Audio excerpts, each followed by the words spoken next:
Okay. I am Leslie Millicent Alerta with ID number 1095-88236. I am here to do the neurological assessment and musculoskeletal assessment. First, let's do the 360 view of the room. Perform hand hygiene. Check room for contact precaution. Ensure patient's privacy by closing the curtain. Hi, I'm Leslie, your nurse for today. Can you confirm your name and birth date? Camille, 1992. I am here to do your neurological and musculoskeletal assessment. Is that okay with you? Yes.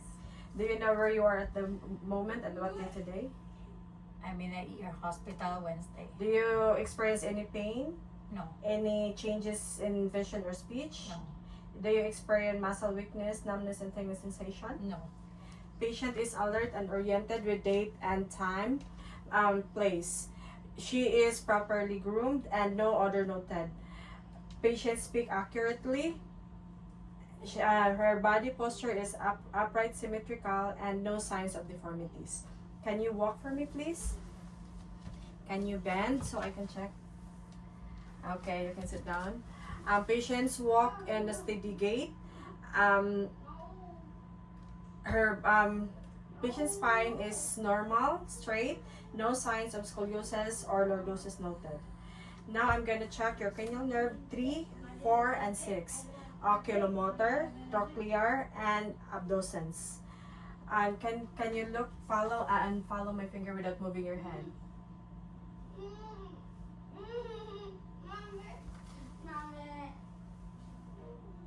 Patient's pupil is constructed and reacted to light. Therefore, cranial nerve 3, 4, and 6 are intact. Now I'm going to check cranial nerve number 5, trigeminal nerve. Can you close your eyes and tell me where feel the sensation? Forehead. Left cheek. Right cheek. Can you clench your teeth? Open and close your mouth. Patient can able to feel the sensation in both sides of the face, and she can clench her teeth without any pain or discomfort. Therefore, cranial nerve number 5 is intact. I will check your cranial nerve 7, which is the facial nerve. Can you smile? Show me your teeth. Raise your eyebrows. Patient is able to smile and show her teeth, and she can raise her both eyebrows equally. So cranial nerve 7 is intact. Now I'm gonna check the cranial nerve number 8, the vestibulocochlear nerve. Please cover your left ear and repeat what I say. Coke, Coke. Right ear and repeat what I say. Sprite, Sprite.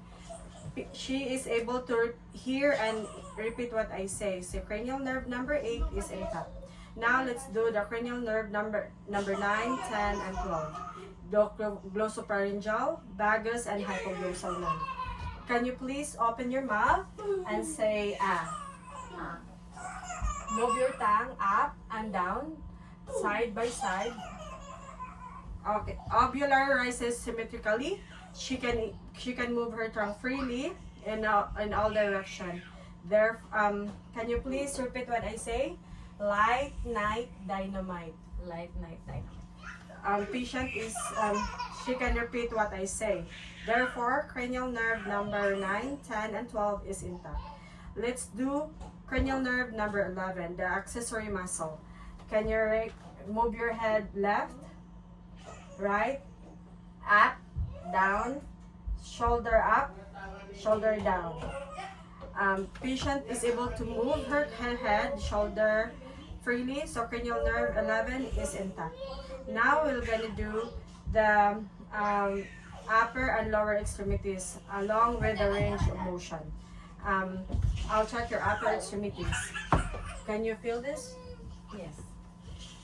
Okay. So upper and lower extremities are normal. Skin is warm to touch. Skin color is perfect for its ethnicity. No signs of edema noted. Can you turn your head to the right?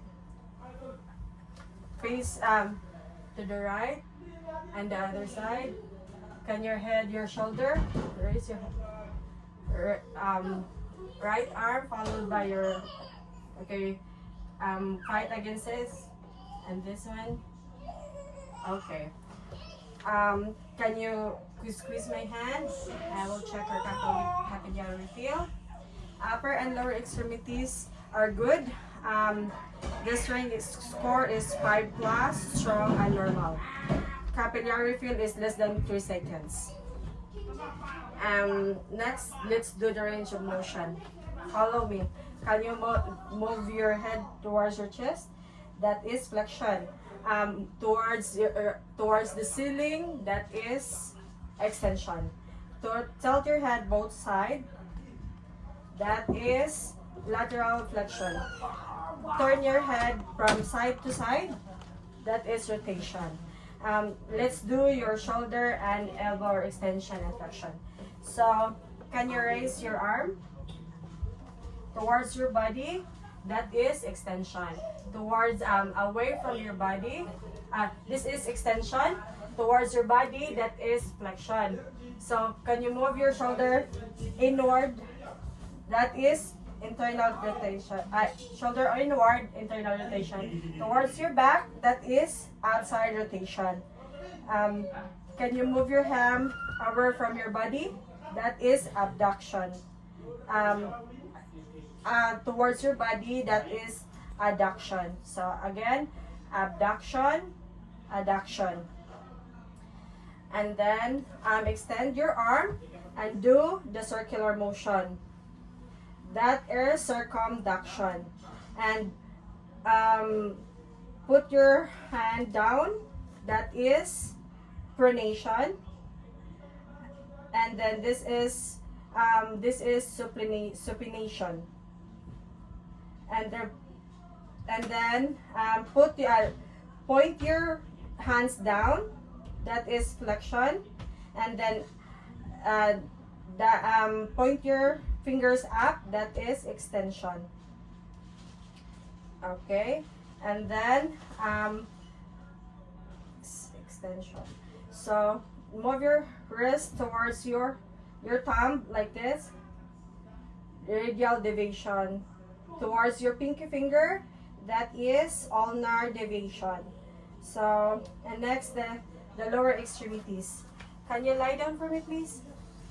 Okay. Can you move your legs upward? Okay. Bend near your knees, this toward your knees, that is flexion. This is away, extend away from your chest, that is extension. The other one, flexion, extension. And then move your legs away from your body. This is abduction. Towards the middle, that is adduction. Abduction, adduction. Rotate your hip outward. That is internal rotation. Inward, that is external rotation.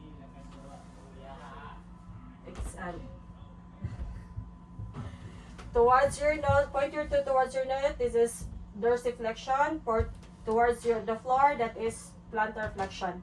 And this the resistance, dorsiflexion. And this is plantar flexion. I will check your capillary feel. Okay. So the lower extremities resistance is good with a score of 5+, strong and normal. Equal bilaterally. Capillary feel is less than 3 seconds. Therefore, the full range of motion, upper and lower extremities is active. The score is 5/5. Thank you, and that ends my video. Let's do the 360 view of the room.